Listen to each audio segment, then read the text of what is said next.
Hold on. Wait. 1 second. 1 second. We got to backtrack it. 1 second. Okay. Now, Go ahead. Because I got this submitted. This question submitted from the Collie. Big shout out to the Collie.com. They've been supporting us as well. We got to go back to 93 when Ruthless was going through that transitional period. And one thing I admire about Eric was he didn't lie down. He kept on fighting and pushing that brand, keeping Ruthless alive. You did some work for its own Dr. Dre 187 album, and one of the coldest ever was. Any last words? 5150 in that. Yeah, 5150 in that record. We did 2 records in that transition. So we did the Christmas album, which is 5150, and then we did its own Dr. Dre Killer, which is that has Any Last Words on it. Yeah. Your question was? Yeah, and one of the questions this dude submitted to me was this dude by the name of Fatal. Big shout out to him. He wanted to know about Eazy, working with him, on that transition period after leaving Dre, and did he look sick when recording that record?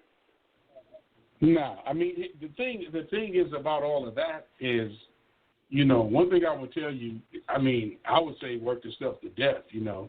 I didn't see a downside in his stride. You know what I mean, as far as working. Working with him was one of the most incredible things that I could tell you that a person with his prestige would have. Like, he was a very rich man.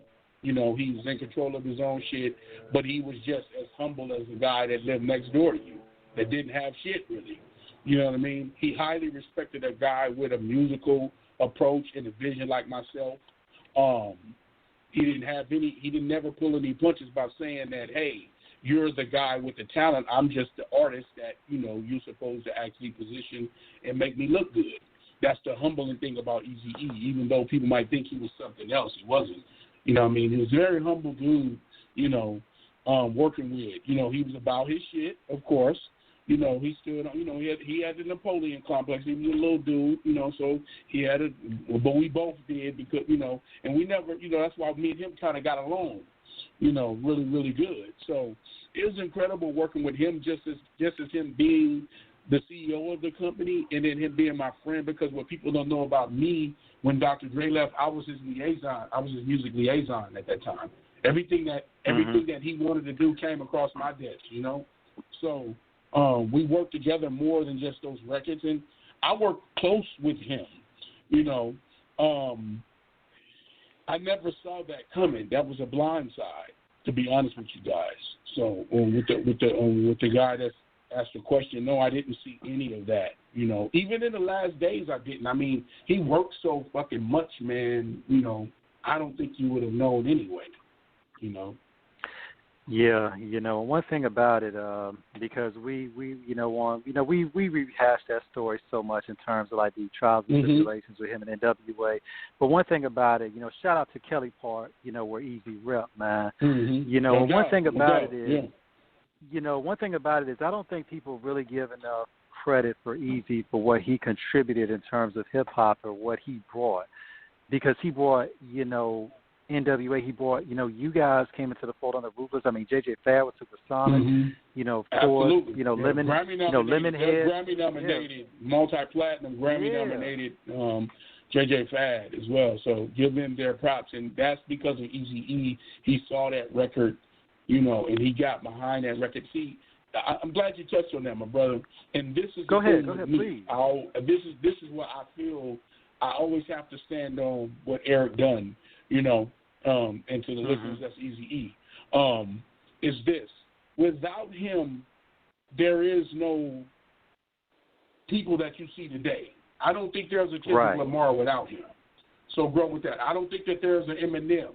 There's not a Snoop Dogg.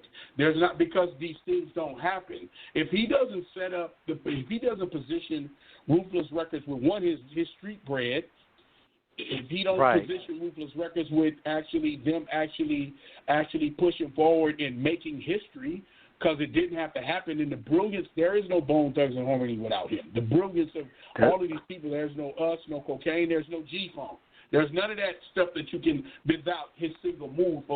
So when people think Eazy E is just a rapper who died from AIDS, well, I feel sorry for you, because he was the business mind behind all of us. He was the guy who told us He was a guy who said, hey, we're black. He was a guy who said, hey, you guys, we're going to be the biggest record label on the universe. We're going to be, super groups. We're going to be, me and Ren laughed about that one time. And one time said, man, we're going to, y'all like, blah, blah, blah, is like the Rolling Stones and we like the Beatles. We're going to have a super group. We're going to have two super groups, at the label. We were just dudes just trying to get off the streets.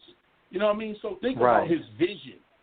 Think about his vision, what he had, his mind. When he came to me with Bone Thugs and Harmony, that all these dudes going to be rapping and singing, what you think? When he played, I was like, oh, yeah, it's cool. I didn't know 11, 12 million records later, that's what it would be. But it was, hey, he saw that. You know what I mean? So when you get to talking about him just being another rapper who did this or who did that, then I feel sorry for you because a lot of us don't exist without him. There is no Beats by Dre. There's no Dr. Dre. There's no Ice Cube with Fridays and are we there yet? And because it doesn't happen without him saying, hey, I got some bread from this dope money. Let's do this.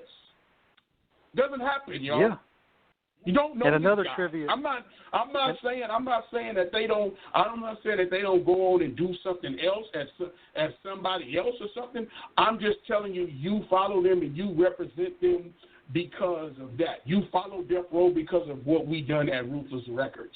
That's why you follow it. You want to look at Snoop because Snoop has talent, but you looking at him because he's under Dr. Dre's wing, which is what was started before that. I'm sorry, y'all. Everything has history to it. Okay? I know we want to dress that pig up in a wig, but it's still a pig. You know what I'm saying? So,